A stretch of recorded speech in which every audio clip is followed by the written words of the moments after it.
are back on Cape Cod and working on a little girl today.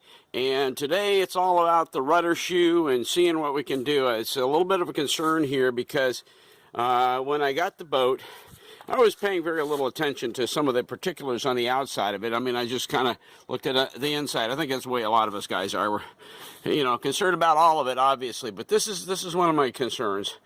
This is the rudder, and there's the rudder shoe down there. And one of the interesting things about this is they put a zinc on it. You can see it right there to the right. But unfortunately, that zinc, they painted over it. And so as a result, even though there's plenty of bottom paint on the rest of the strap that goes to the rudder shoe, it really kind of made it vulnerable, and there's no zinc on this side. And when you look at this right here, that's a concern. You can see where it looks like it's eaten up from the bottom. Interestingly enough, I did some checking on this, and this is all seems solid as a rock. There's no kind of indication. Of course, it's been out of the water for several years, but in tapping on it, there's no kind of indication of any hollowness, any kind of destabilized material underneath all that bottom paint. Interestingly enough, as I was doing some cleaning out, got all the barnacles and everything out of the track, and I watch this. It moves very nicely. I mean, there's no problem with it moving. It seems nice and smooth. And of course, a big part of that is how it's traveling in the shoe down here. And I really, aside from cleaning it out and I don't know, lubricating it, I don't know. Here's a concern here, because this bottom edge of the bottom edge of the rudder seems to have been hit and notched out. And I think what I'm going to have to do is grind that out and do a fiberglass repair. That's fiberglass right there that I'm feeling. And so I think I'm going to have to do a notch out on that. But what I've prepared to do for this time, without going into the fiberglass aspect of it, is to just go ahead and grind out the rudder shoe straps and get at those and see how bad or how good they are. I don't think they're good. And I brought some Rust-Oleum to kind of touch them up for the time being. I'm using this. This is my good DeWalt. It's got plenty of punch to it. This is a great little machine. And I just bought the brush, and I'm hoping to use that brush and just get right down to the bare metal today and see where we're at. And also take a look at the zinc. Obviously, the zinc is going to have to come off, and you're going to have to put new zincs on probably both sides. I'm concerned that I may end up having to repair, not repair, but completely replace the strap and the shoe there. Even though, like I said, for the moment, it's traveling very nicely. It's nice and smooth. I just don't know that much about rudder shoes, where it ties in and how that all works. So anyway, I'll get some pictures on this, and that's kind of where we're at for the day. It's a beautiful, beautiful Cape Cod day. Really blessed. I'm trying to get as much done today as possible because tomorrow got rain coming in, and so that's the way it goes. I love coming down here. I'm at my folks' house, and what a blessing to be able to, be down here and get some work done on a little girl today. So anyway, what a beautiful day for it. All right, take care. We'll get back to you guys later. Thanks, bye. And after a little bit of work, and lo and behold, I keep saying that, I'm sorry. Anyway, what happened was, as soon as I got to digging around trying to get loose some of the bottom paint and everything that was on the rudder shoe, this zinc fell off, and when it fell off, there you can see it was kind of just stuck on the top of the bolt nut there. When it fell off, and all of a sudden I was looking at stainless steel. And so this is good news. I mean, I'm not going to worry about this a whole lot, except that I'm going to have to replace these bolts. By the way, you can see the imprint of the old rudder shoe. Obviously, it was a fatter rudder shoe, and it's been replaced with stainless steel. And so this is good. I'm really, really pleased with that. You can see a piece of 5200 here that is not coming out very handily. I'm going to have to see what I can do to dig that out, because I'm not going to take the shoe off. I mean, it's solid as a rock.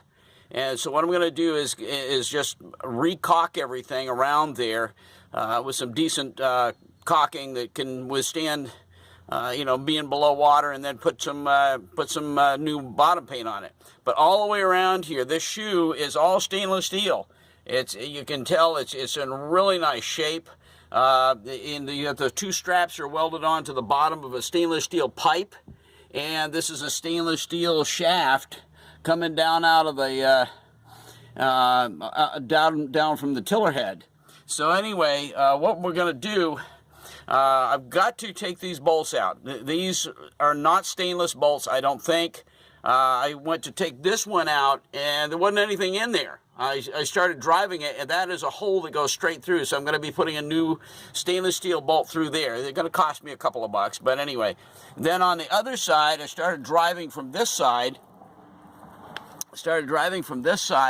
and I got to the middle hole right there, and I felt it give, and I went on the other side, and sure enough, it's starting to go on through. And see, this is the side where the head of the bolt would have been. The heads are gone completely. As a matter of fact, the forward one, that's all that's left of it. That's all that's left of it. When I went to chipping the paint away, the head of the bolt just dropped off. And so I'm going to finish driving these bolts out, but I'm not going to do all of them all at once. I wanted to get the first two. I'm going to go get 3 stainless steel bolts that are the right size, and have it ready to go. And I'm not going to finish. I just don't want anything to move is the main thing. And so that's going to be it.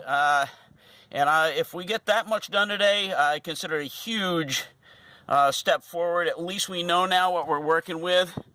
This Rudder shoe, there was no rust there. You can see that's all stainless steel. What I was looking at was where some of that old brown bottom paint had gotten down there, and it was on top of this stainless weld right here, and it looked like it was rusting. It wasn't. That's all solid weld. And so anyway, I've got a lot of work to do, but I'll tell you what, this is hugely encouraging.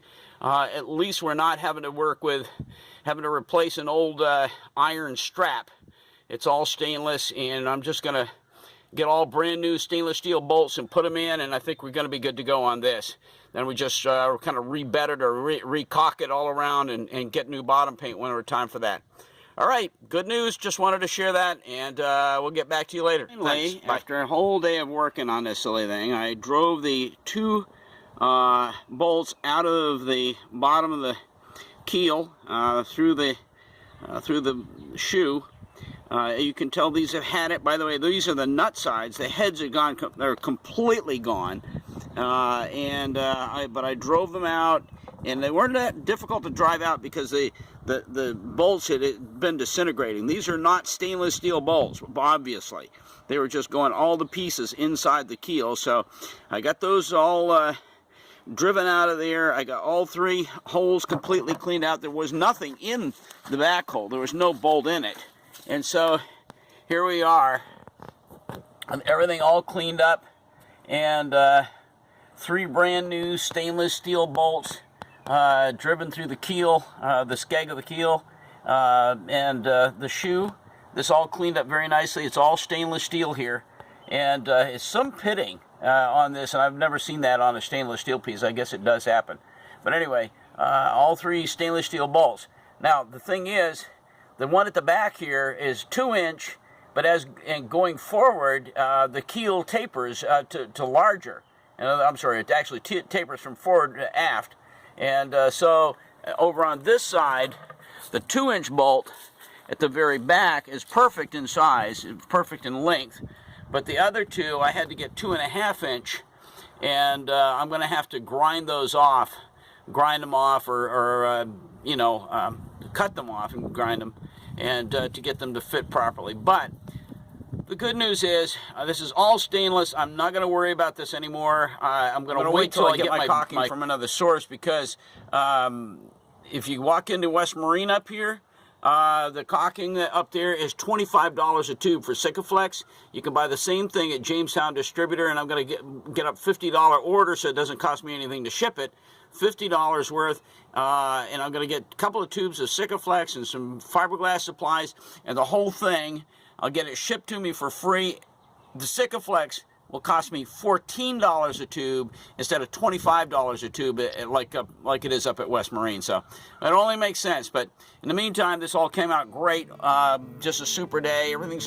Track is all nice and cleaned up. Everything's moving nice and smoothly. I think we got a good deal here. So anyway, another project complete, at least for this phase of it. And we're looking forward to finishing it up sometime down the road. But, some good news today. Everything came out great because it's all stainless. All right, thanks. Have a great day. Bye.